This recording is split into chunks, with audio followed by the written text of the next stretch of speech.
Hey guys, welcome back to my channel. It's Mika Gem. Okay, so today we're doing a dragging video. There are also some questions I'm going to answer from some of you, and then I'm going to give you an update on my travel plans because I've got a bunch of travel plans. I'm super excited.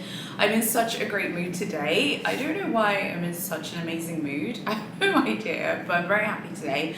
So I've got lots of fun stories to get through. If you're a member of my Facebook group, you know I've been posting a lot about Chanel because obviously the collection launched yesterday in Paris and it's launching today worldwide. It's been so busy. If you love Chanel, you've missed out on a lot in the group because I was posting so much. I was like, I know everyone's sick of me, but whatever, I'm still posting. Okay, so let's just get straight into it. We're talking about Louis Vuitton and Dior today in the dragging story. So without further ado, here we go. The first story is from the Avenue Montaigne boutique in Paris, in France. This is from 5 months ago. The person says, I'm disappointed. I was told that the bag I wanted was not available at all in Paris, only in the south of France. And when we went to the Champs-Élysées location the next day, they had the bag in multiple colors and they said it had been in their store for a while. I regret purchasing from Montaigne. They only want customers for their store, not for the customer to be happy. Yeah, of course. I mean, look, that is not cool. When I was there in January, I remember the SA telling me, although I feel like this is only for exotics, I don't feel like this would happen for campus, saying if I saw an exotic that I liked, if it was somewhere else, like let's say I wanted a python twist, and if it was in another boutique in France, they would basically ship it to wherever you are and they would deliver it and courier it to where you are.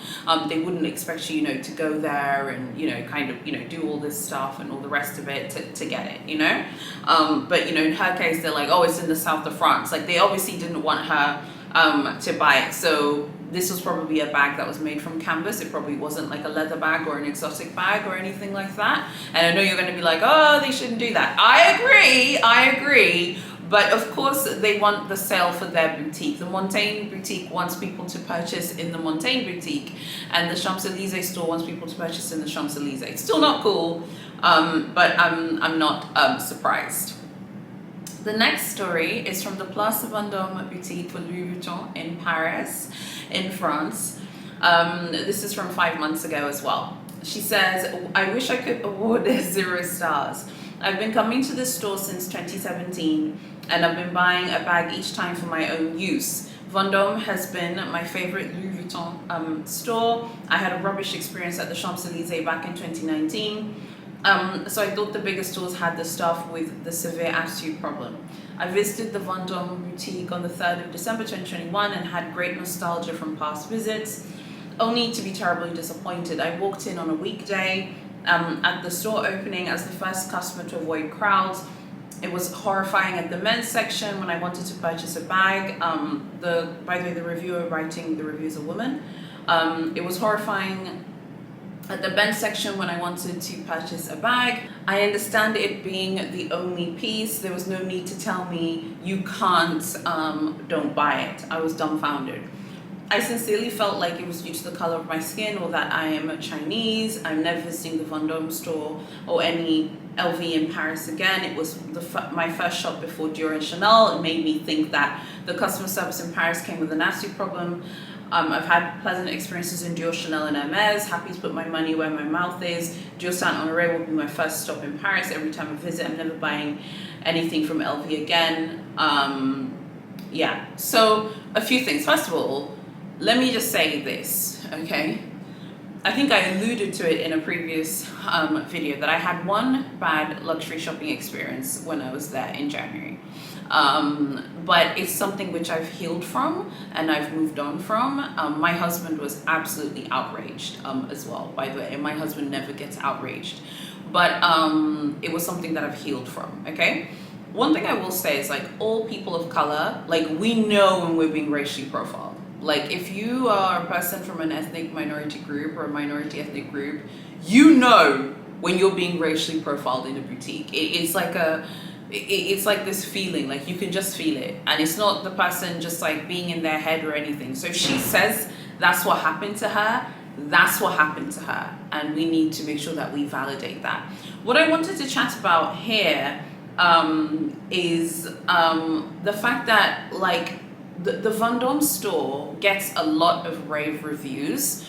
I'm really surprised at how popular the Vendôme boutique is with clients, because the Vendôme boutique was absolutely rammed every single time I walked past it in January. It was absolutely rammed, queues coming outside everywhere. If you've never been to Paris before, the Vendôme boutique is literally on Place Vendôme, which is this really famous square where all of the jewelry maisons have their flagship boutiques, or the boutiques that are very close to being flagships. Chanel was redoing, they were like refurbishing their high jewelry boutique when I was there. Repossi's there, Boucheron, of course, you know, big Cartier, honey, you know, like they're all there basically.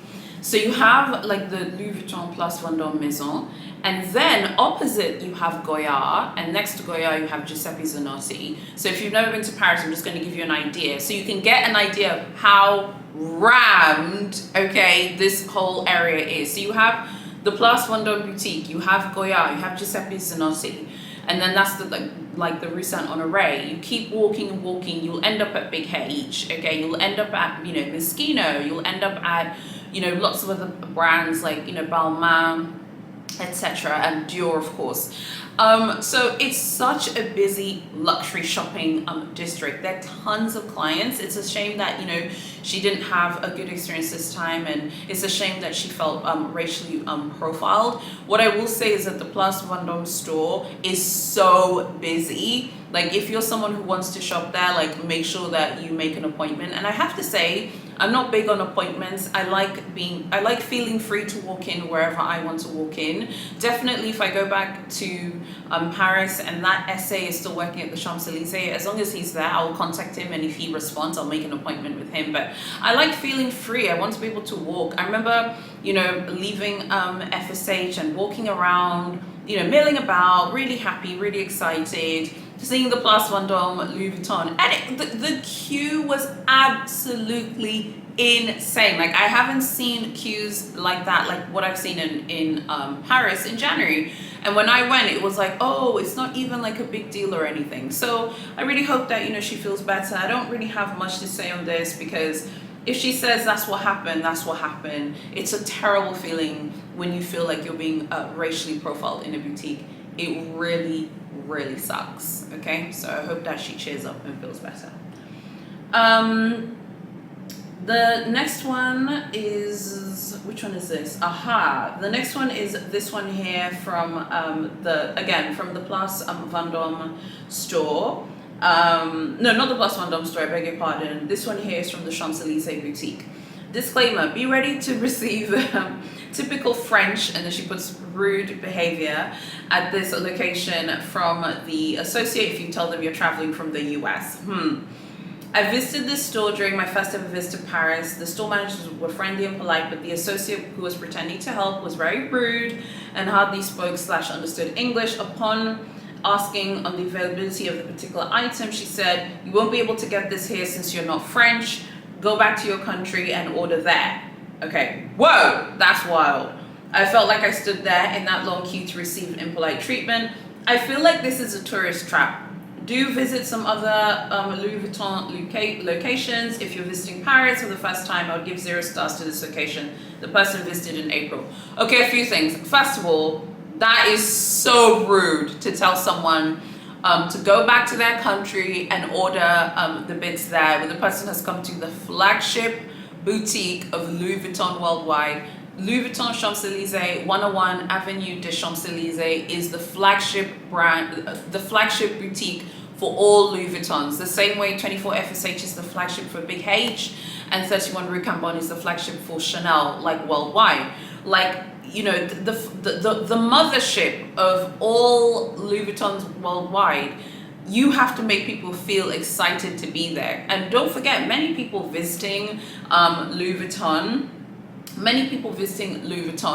are people who love the brand but maybe are not shopping from the brand, or maybe people who hope to shop from the brand in the future. Another thing is, it absolutely is a tourist like destination. So when she says it is a tourist trap, I have to agree it's a tourist trap. It does give tourist trap vibes. There were a lot of people when I was there in January, just remembering on my experience when I was there in January, there were a lot of people milling around, taking pictures. I think this is one reason why I was able to do my shopping vlogs there, and I did them with a voiceover, but I was able to do them there successfully. There's tons of people in there milling about, taking pictures, filming videos, because it is a tourist location. They're totally fine with you filming the outside of the boutique as well, because it's just this massive building. So the person being told like, oh, you can't get this here because you're not French, like that's not cool. And then the person being told, go back to your you go back to your country and order that. That's not cool. Now, one thing I'm going to note here, some of this stuff, like I said, are misunderstandings in translations. The way French is, if you're someone who's familiar with the way French is, like the way verbs are said in French, they're said in a very direct way. Okay, so for example, like let's go in French is on y va. It's like literally let's go. It's a very direct language, and if you're familiar with that, if you are listening to a French person speak, I think to someone who doesn't speak French or understand French, it's going to sound really, really, really harsh. Now, like I said, I'm not a fluent Francophone. I'm not a Francophone, boo-boo, but I can absolutely order things in shops. I can, go to a shop and speak to the SA in French. I can at least do that for 10 minutes. And if they are if they are English speakers, then I'll be like, can we speak English now? But I can definitely like order things and stuff like that. And something that I noticed is that when I was in Paris, when people were speaking English, it's very direct, because French itself is a very direct language. Before you say, oh, Kagem, you're always defending essays, that essay was bang out of order, they shouldn't have told her that, you're absolutely right. No essay should say, you can't get this because you're not French, you should go to your country and order it there.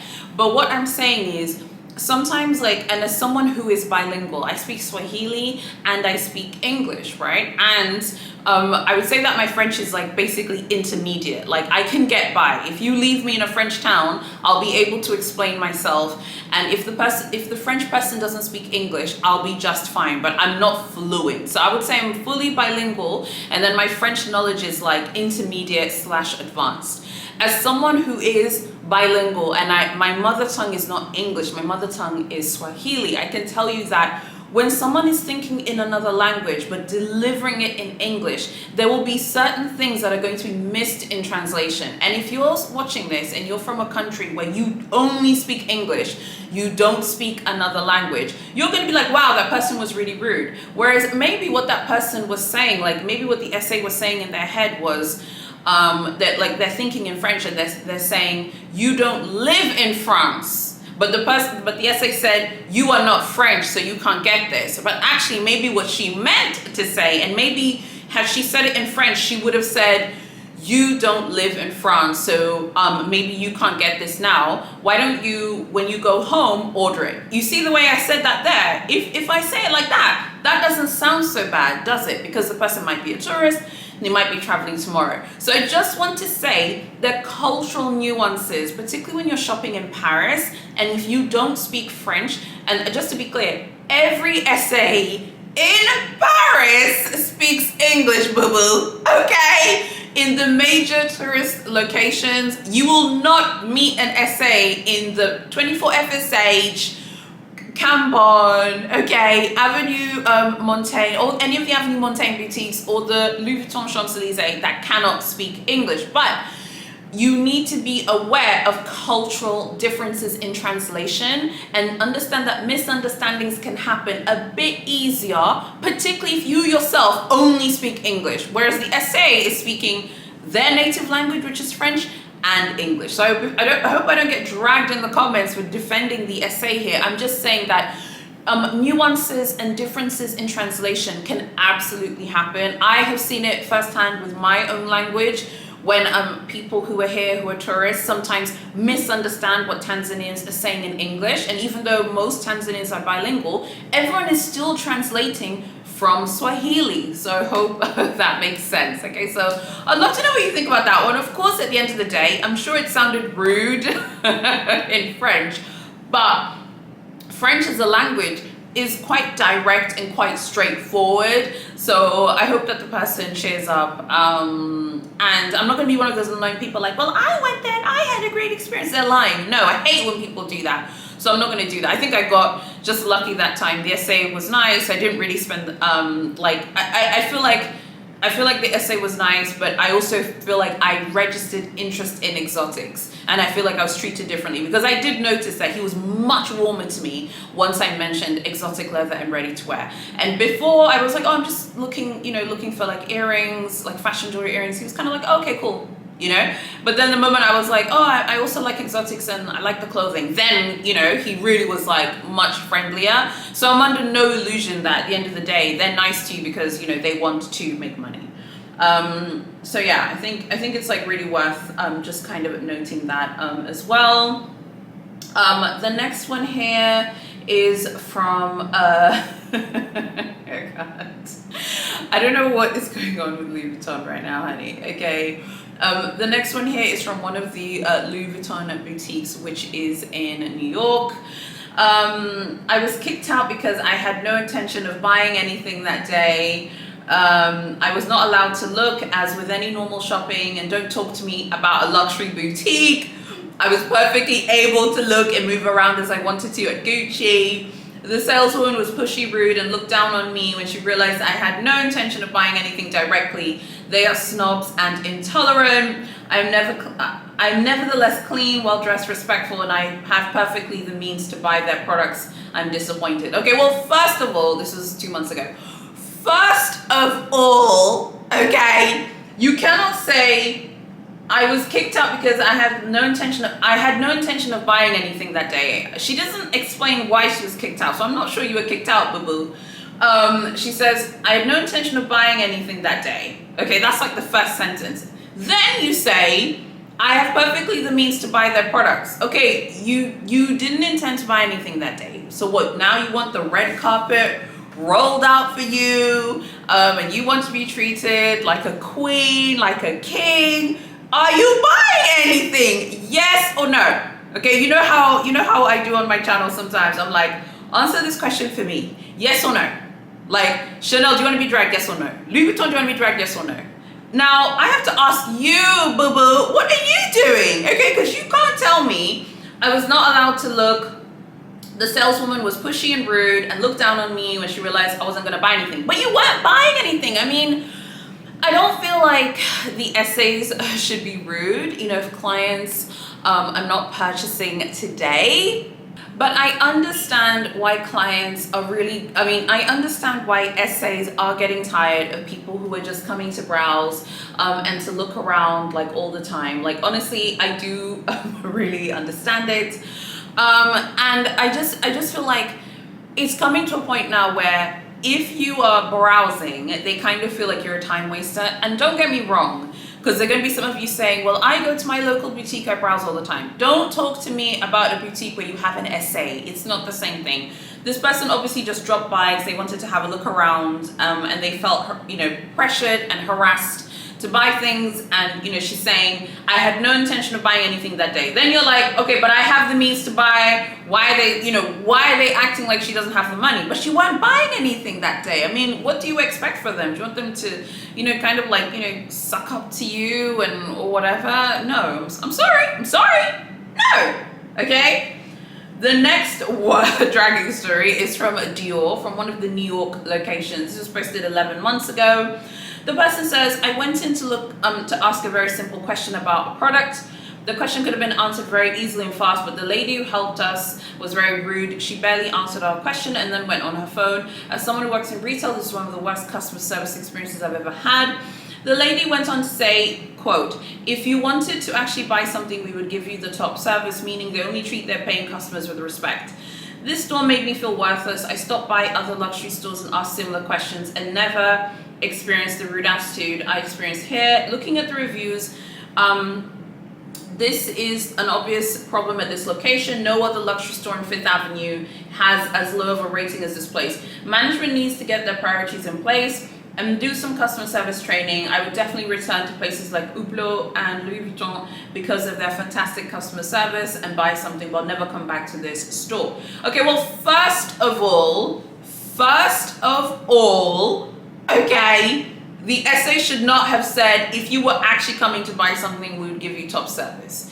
Now, the person here does say that this woman potentially could have been from a different country. But at the same time, my kind of feeling on this is like, you can't tell a client that they only are going to, give good service if the person is buying something. But we all know that's true. We all know that these boutiques only wants to give excellent service to people buying stuff. I've heard many different things about Dior. I went to the Dior concession at La Samaritaine. They didn't approach me. I didn't really care, to be honest. I'm getting back into Dior, but I wouldn't say I'm a massive Dior person. But Dior has gotten my respect recently. There's some interesting things going on with the brand.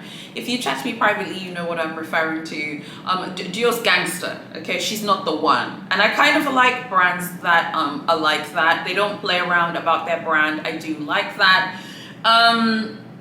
I still feel like, I don't know about you coming into the shop to ask a question. You couldn't call the customer service hotline and ask on the phone.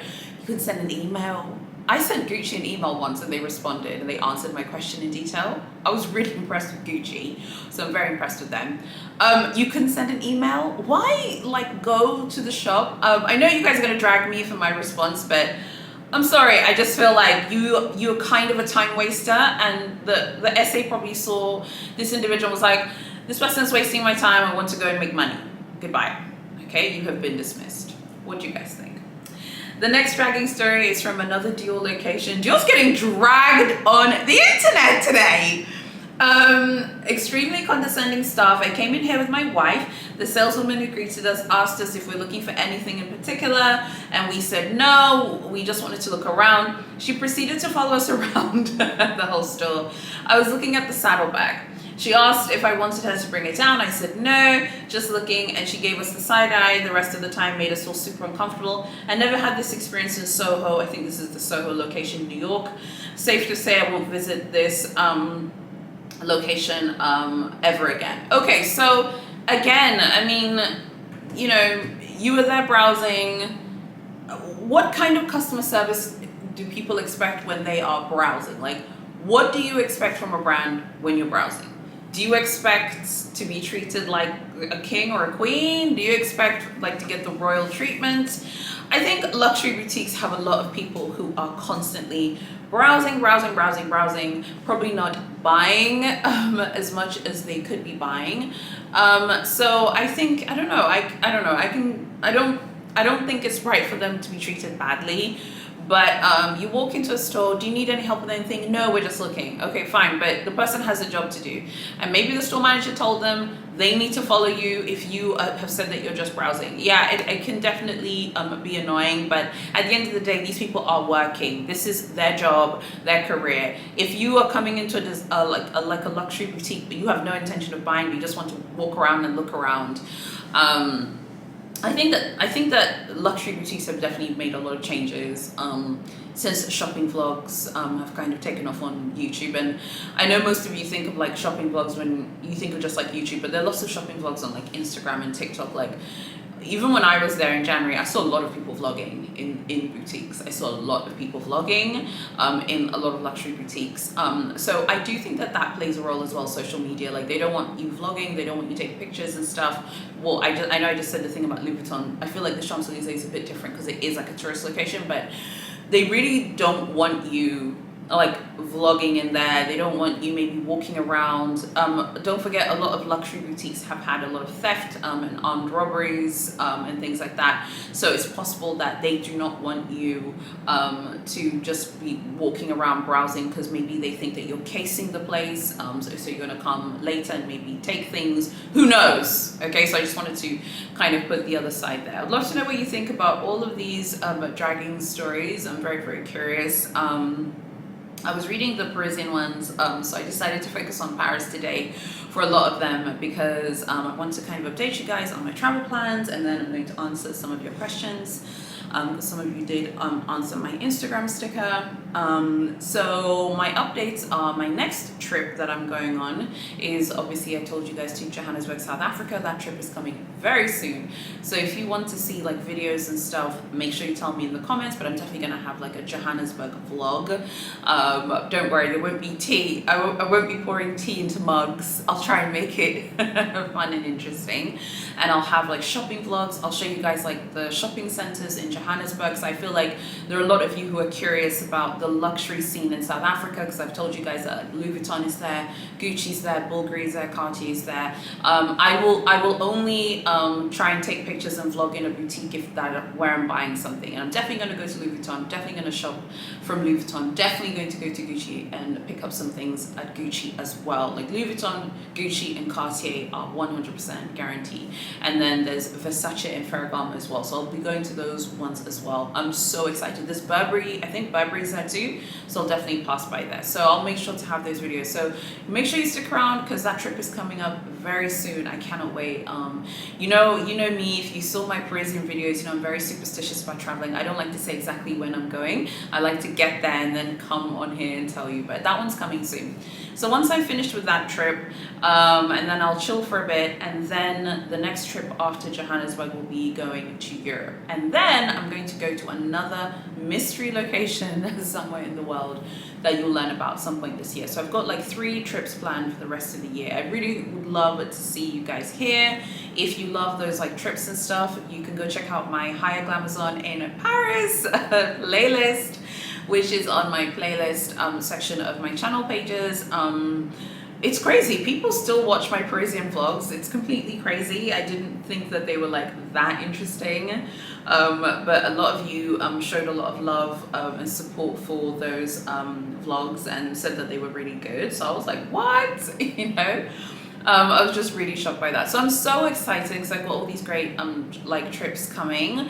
But I will also have some Dar es Salaam like videos where we go out and about, because I'm always filming inside here because, you know, this is my lady lair. Some of you are like, I don't get this whole lady lair thing. So it's like a private space for me. It's kind of like my sanctuary, if you will, and it also operates as like my home office, fitting room, wardrobe, ladies lounge, and yeah, it's just like my chill space, and yeah, I love it.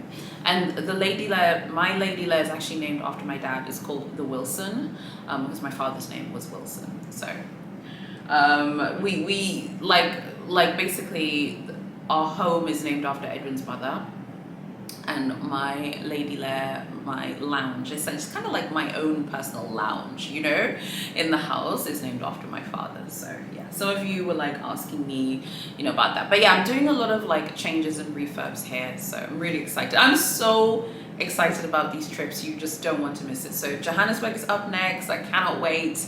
I cannot wait to see Louis Vuitton, Gucci, Cartier, Bulgari, Versace. There's so many luxury brands in South Africa right now. Ferragamo. Really excited. I can't wait. You don't want to miss those videos. They're going to be absolutely amazing. Okay, now I'm going to answer a bunch of questions that I got on Instagram when I put a sticker. Some of you answered my sticker. The first question is right here, is from Sassy J101. She says, the grey is a lot to me because on the sticker I put the picture of the 22A grey Dumas backpack. However, I think the backpacks are aimed at teens and people in the 20s. Okay, I used to feel the same about backpacks, but honestly I feel like any woman or man can wear a backpack. I don't think it matters how old you are. I think it's the way it's styled and whether it suits your personal style. I mean, I'm 36 and I feel like I would happily wear like the Business Affinity backpack. I don't like the Business Affinity, but I like the backpack. I think it looks really great. I think the Dumas backpack is a bit cute. It's cuter, whereas I feel like the Business Affinity backpack is edgier, but I feel like it's fine to wear. Coco Kitty says, did you react to the designer bags over video? Yes, I did. I did react to that. And that is in like one of the videos that's obviously on my channel pages. But yeah, pretty much I just was like, you know what, You know, I don't think that designer bags are over. You know, they're always like these things like on YouTube. Like if you say something controversial, like if I say I'm no longer shopping at Hermes in Paris, or I'm no longer shopping at Dior, I'm no longer shopping at Louis Vuitton in Paris. If I say that, everyone's going to watch that video. But if I say, guys, I went to Louis Vuitton in Paris is amazing and incredible and they love me so much, no one's watching that video. You know. The next one is from Dylan. What does 22A stand for? 22A is the code for the Métier d'Art collection. So every year Chanel does their Métier d'Art collection, and the A is basically the code for Métier d'Art. Okay, so yeah, that's pretty much it, you guys. I hope that you've liked this dragging video, and I'd love to hear from you guys what types of content you'd like to see when I go to Johannesburg. Again, coming up very soon, literally in a few weeks time, I will be there. I'm so excited. So I'll let you guys know when I'm there, but I'm freaking excited about it. I can't wait to be there. I love that city so much. I can't wait to go to Louis Vuitton and see all the luxury brands there, but also I can't wait to go to Zara. They have Zara there, they've got H&M, they've got so many great like high street brands that I love, because you know I love the high street as well. They've got great home decor. Like I literally couldn't be more excited. So once I'm there, I'll let you know, and then like I said, I'll be going back to Europe, and then I'll be going to another mystery location as well. So I have lots of great travel videos planned. But yeah, I mean, I don't know, things are going really well here. I'm very happy. So many of you were so supportive of every day in May. I got lots of great feedback for the series. Honestly, I was quite surprised by how supportive you guys were over that series, because I just thought, I was like, God, I'm gonna be like boring so many of you, and you're gonna be tired of me. And some of you are like, oh, miss your videos. So it's really nice that you guys are supporting so much. So make sure you're fully subscribed and you hit notifications. You don't want to miss my video on Saturday. I've got lots of great things coming up. And yeah, I'm just really excited. I'll be filming more videos as well outside of the house as well. I feel like I haven't filmed a video when I've gone out, but or uploaded it, because I've tried a few times to film with Edwin, and we try, and my husband is supportive. He will be in my videos, but I swear, like the last time we tried to film, it just didn't work. Like I don't know what was going on that day. It just wasn't happening. You know, it was just a mess. So anyway, thank you so much for watching. I'll see you guys on the weekend in my next video.